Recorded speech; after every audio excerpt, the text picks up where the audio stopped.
అనగా ఒక ఊరిలో రాము అనే చిన్న కుర్రాడు స్కూల్ నుండి వస్తుండగా తనకి పక్క నుండి ఒక కుక్క పిల్ల అరుపులు వినపడ్డాయి. రాము ఆ కుక్క పిల్ల దగ్గరికి వెళ్లి చూశాడు. ఆ కుక్క పిల్ల ఒక బురద గుంటలో పడిపోయి బయటకు రాలేక అరుస్తుందని గమనించి దానిని బయటకి తీసి తన ఇంటికి తీసుకెళ్లి దెబ్బ తగిలిని కాలుకి మందు రాసి బ్యాండేజ్ కట్టి తినడానికి ఏదో పెట్టాడు. అప్పటి నుండి ఆ కుక్క పిల్ల రాముతోనే ఉండేది.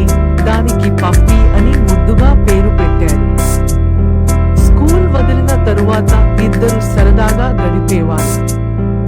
ఒకరోజు సాయంత్రం రాము ఆరుబయట చదువుకుంటూ ఉండగా పక్కనున్న పొదల నుండి ఒక పాము రాము వైపుగా వస్తుంది. రాము చదువులో పడి అది గమనించేలేదు. కాని రాము దగ్గరే ఉన్న పప్పి పాముని గమనించి గట్టిగా అరుస్తూ దానిని అడ్డుకుంటుంది.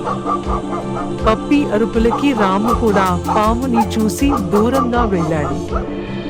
పప్పి మరింత గట్టిగా అరుస్తూ పాముని రాముకి దూరంగా తీసుకెళ్లిపోయింది.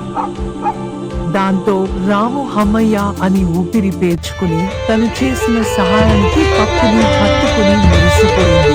అప్పటి నుండి ఒకరికొకరు సహాయపడుతూ సంతోషంగా ఉన్నారు.